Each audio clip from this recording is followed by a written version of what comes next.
welcome to Jon the Wireless Guy. Today we are looking at the iPhone SE 2022 third generation.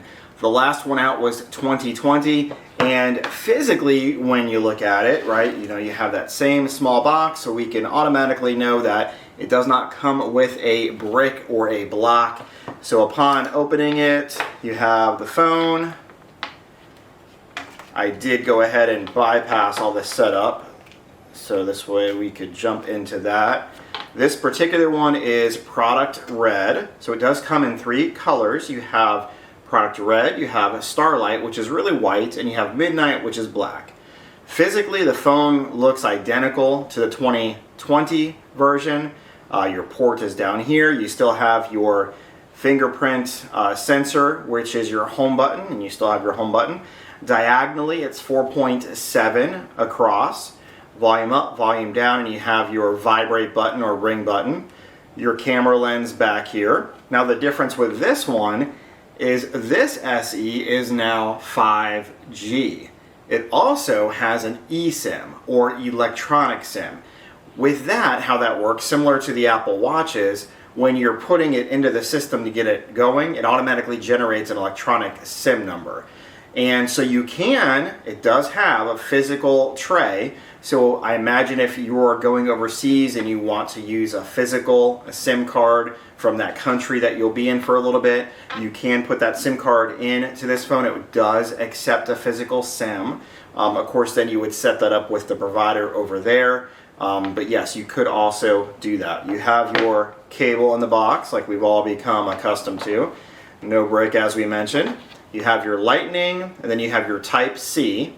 That Type-C is that smaller piece, which supports fast charging. So this will go from 0 to 50% as long as you have a proper iPhone, C charging brick to be able to charge the phone. You want to have enough wattage, 20, 25 watts, 45 watts, there's some out there. Those are all great to be able to charge the phone. Generally, 0 to 50%, about 15 minutes or so is what you could expect.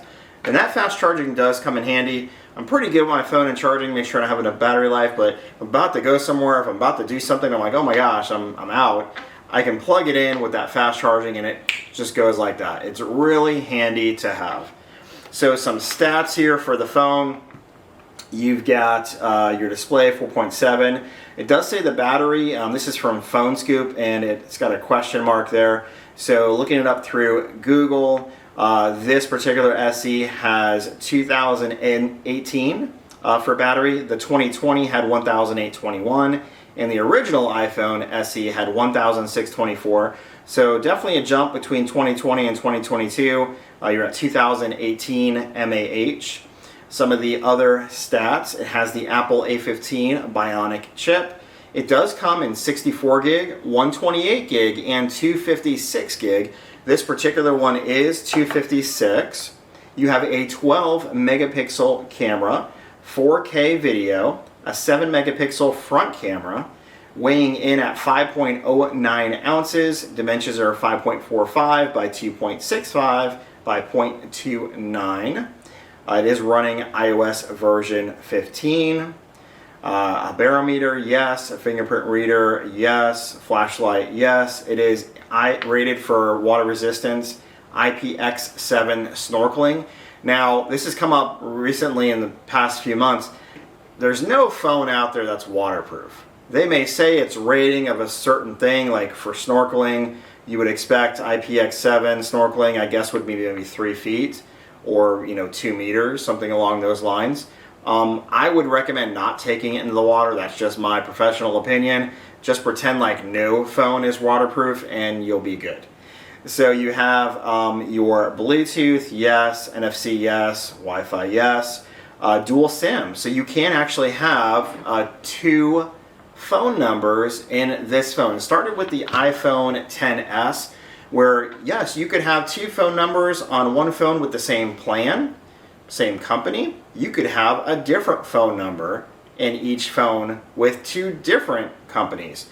Now the thing about the dual SIM, I tried it myself and I thought I could probably, okay, let me turn off this line when I don't want it to ring and I'll just use this line. I was not able to do that. Both lines are live. Now with focus modes, you can turn on some contacts that can get in touch with you. So maybe if you want to do a focus mode for that one number when you want it and one with the other, that's probably the closest thing I can think of to be able to kind of cater it. Otherwise, if you want to turn off your phone and you want to have one number on and one off, I recommend doing 2 phones and not the dual SIM. The dual SIM is really for folks that always carrying around 2 phones, that really just wanted to carry around one, but they're going to want to answer their phone anytime, have it ring anytime. That's more your dual SIM folks. Some folks that want to be able to flip that switch and say, I really don't want to do business today, and they want to turn that line off. That's not going to be for the dual SIM. That's not going to be for you. So I recommend keeping 2 phones if that's you out there. Let's see, you have your stereo speakers, yes. Fast charging, 20 watts. HD voice, yes. Speakerphone, yes. We mentioned 5G. So looking at this phone, you wouldn't know, at least I sure wouldn't know, if it's the 2020 or the 2022 because it looks identical. So it has the internals of the newer iPhone, but probably iPhone 11, iPhone 12. Obviously it wouldn't have the internals of the 13 because that wouldn't make sense. But it does have the A15 Bionic Chip, which is quite impressive. And for those folks who love that home button, this is going to be your phone. It's still small, it's still slender, still sleek. Fit it in your hand really easy. Fit it in the shirt pocket or the side pocket, or those that have cargo pants, you can throw it in there. Your case, unless you get the OtterBox Defender style, it's really not going to bulk it up too much. So this is a great phone. I'm really excited that they kept this around. I'm not too much of a fan of the Mini, although the Mini has sold. I don't necessarily see it in my location, a lot of them going out, but that's just one part of the world. I'm sure the Mini's doing great. The Mini is actually smaller than this phone, so folks that want a really small phone, they can go with the Mini, but that Mini does not have that home button, and man, people love this home button. Now actually getting into the phone, you'll see that it is very, very familiar. Apple doesn't change all that much, right? You have all your regular native apps on the 2 main screens. Then you have your widgets on the side when you go all the way to the left. And then you can go all the way to the right when scrolling to the right. And you'll see your whole app drawer there, all the different file folders and things that Apple now organizes your apps. And then of course you can search your library. If you hard press into an empty area, it's going to allow you to arrange your apps how you want. That's how it's been for a long time as well. There's a plus button at the top right here. When clicking that, it's now going to allow you to add a widget if you wanted to, and you can customize your phone. So all that is iOS 15, right? That is what we've come to know since iPhone 13 came out in September, October. We have all had iOS 15 on our devices, unless you haven't updated already, which is fine.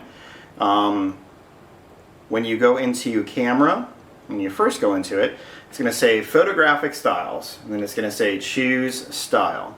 So personalize the look of your photos by bringing your preferences into the capture. Photographic styles use advanced scene understanding to apply the right amount of adjustment to different parts of the photo. So you can hit setup later or choose style, and then from there you have standard, rich contrast, vibrant, warm, and cool.